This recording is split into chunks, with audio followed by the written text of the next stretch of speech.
Good morning. Thank you for joining with me today. We are in A Course in Miracles Workbook for Students, Lesson 66. And this is definitely one of those days where I want to say I don't have time. And I feel rushed. It's been a crazy week, actually. It's a week. I've had a sick dog. And my husband's out of town, so carrying around this puppy has been fun. Fun in its own way, actually. So, it's been a rough week, but he's coming home today. I'm very excited. And dusting and vacuuming can wait because my time with God is a priority today.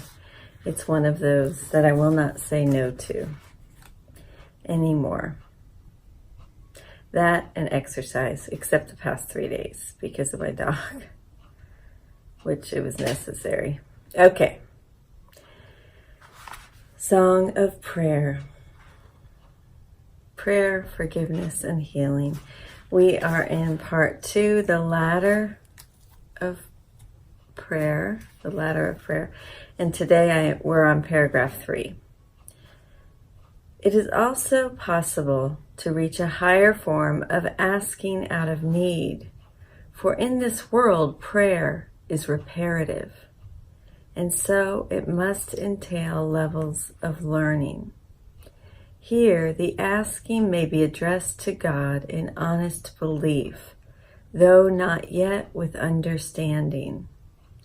A vague and usually unstable sense of identification has generally been reached, but tends to be blurred by a deep-rooted sense of sin.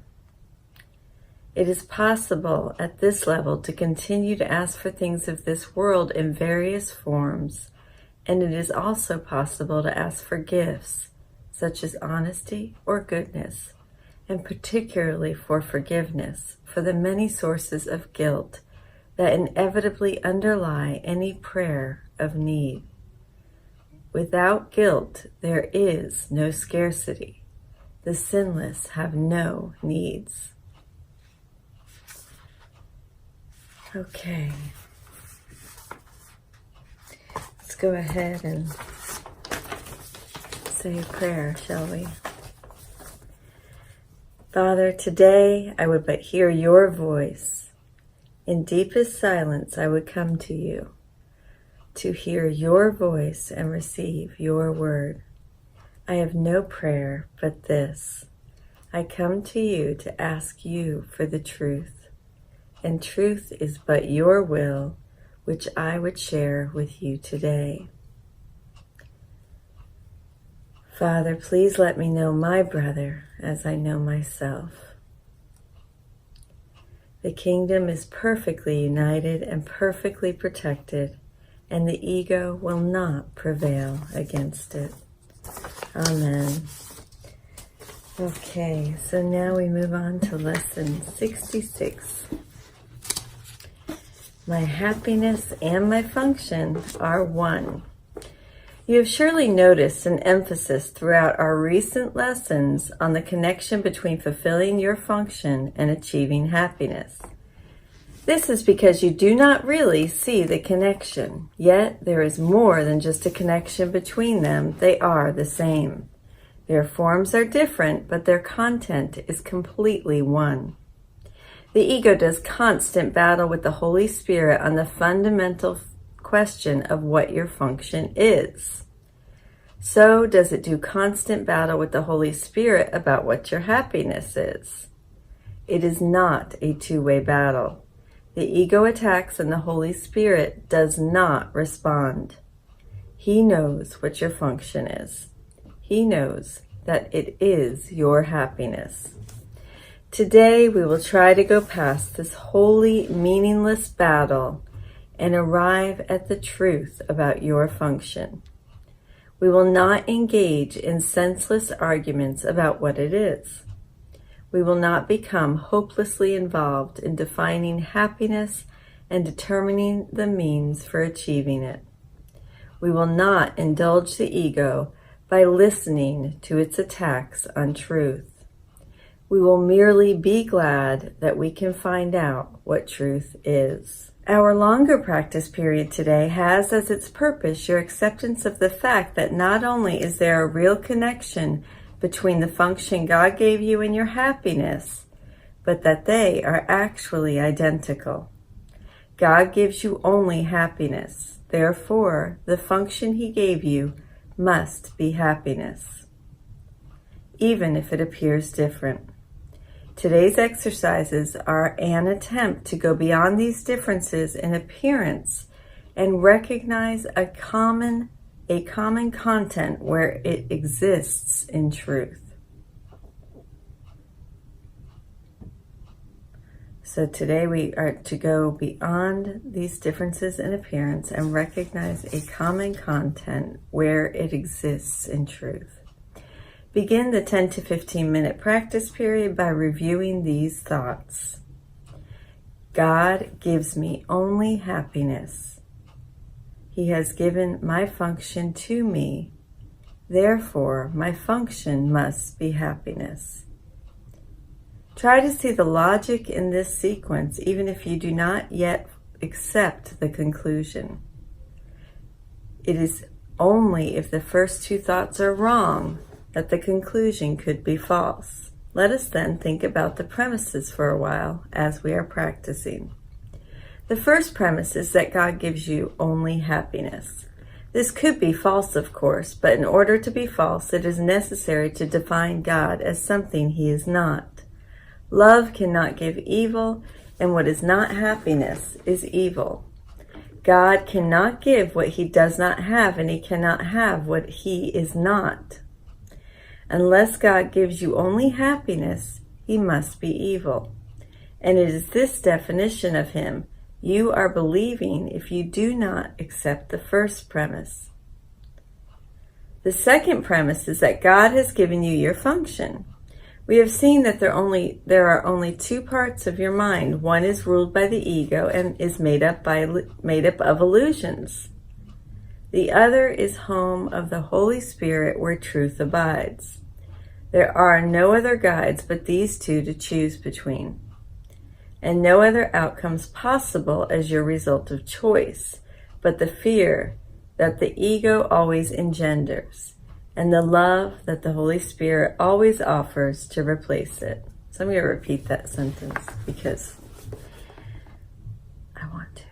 There are no other guides but these to choose between, and no other outcomes possible as a result of your choice, but the fear, this is an outcome, the fear that the ego always engenders, and the love that the Holy Spirit offers to replace it. Thus, it must be that your function is established by God through His voice, or is made by the ego, which you have made to replace Him, God, which is true. Unless God gave your function to you, it must be the gift of the ego. Does the ego really have gifts to give, being an illusion and offering only the illusion of gifts? Think about this during the longer practice period today. Think also about the many forms the illusion of your function has taken in your mind, and the many ways in which you tried to find salvation under the ego's guidance. Did you find it? Were you happy? Did they bring you peace? We need great honesty today. Remember the outcomes fairly and consider also whether it was ever reasonable to expect happiness from anything the ego ever proposed. Yet the ego is the only alternative to the Holy Spirit's voice. You will listen to madness or hear the truth. Try to make this choice as you think about the premises on which our conclusion rests. We can share in this conclusion, but in no other, for God Himself shares it with us. Today's idea is another great stride in the perception of the same as the same and the different as the different. On one side stand all illusions, all truth stands on the other. Let us try today to realize that only truth is true. In the shorter practice periods, which would be most helpful today if undertaken twice an hour, this form of the application is suggested. My happiness and my function are one because God has given me both. It will not take more than a minute and probably less to repeat those words slowly and think about them a little while as you say them. All right, so let's get ready for meditation with the thinking about lesson 66. God gives me only happiness. He has given my function to me. Therefore, my function must be happiness. And let's go ahead and close our eyes. I'm going to take one more sip. Let's close our eyes. Back straight, supported, head and neck loose. Let's go ahead and do the 2x breath, then move into the 3x breath, and then the 4x breath.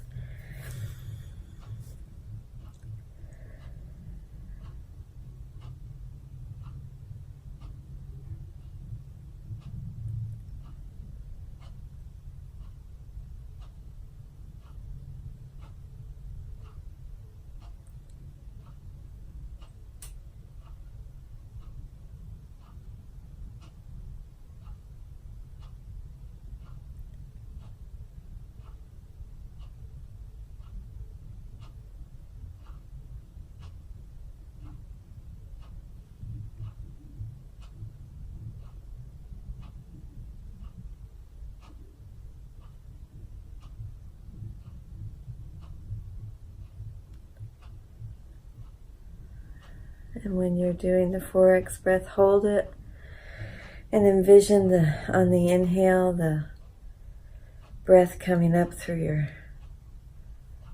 spine, into the bottom of your spine, and on the exhale out of your head.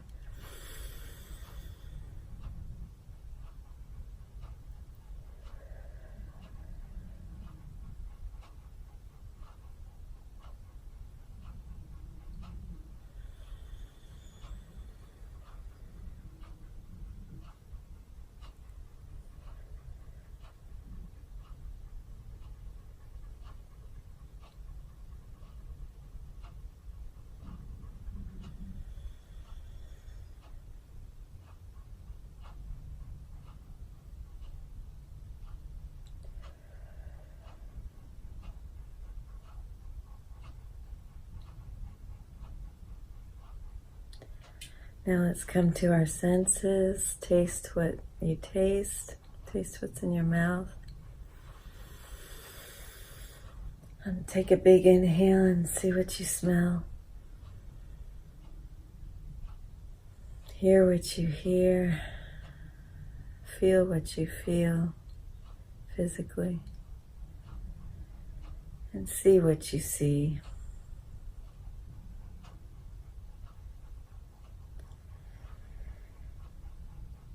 Now go ahead and let's rest into the meditation. Thinking about today's lesson. Or go ahead and shift into your mantra. There's no wrong way.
So let's go ahead and think about 3 things we're grateful for, at least. Keep your eyes closed if you would.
Okay, so let's now manifest, see ourselves step into our purpose, our function of happiness and forgiveness.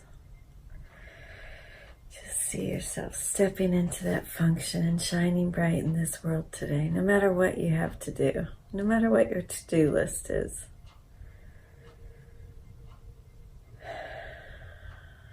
Let go and sacrifice the non-essentials and do what you can when you can. But put yourself and God first. Put God first, and then yourself and your family and your loved ones.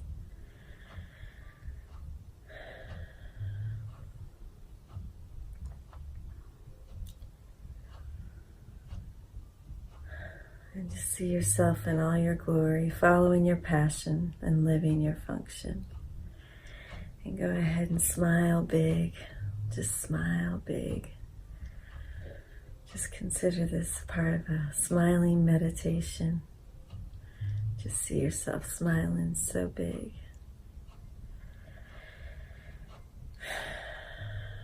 And see what you're wearing, where you live, who's surrounding you, who you can't wait to talk to and share your life with, your passion with.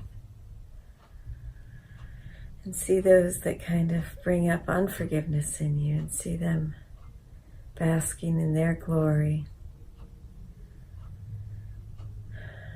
See them shining bright, and see that their light joins with yours. It doesn't hurt you. There's nothing to it, to any pain or fear. It's all just love. And then when you're ready, open your eyes and tackle your day. Thank you so much for joining with me. I'm grateful. Remember that your happiness and your function are one. My happiness and my function are one. Now I'm going to get my happy butt up and go start preparing to go to work and get some stuff done for my husband's arrival. I love you.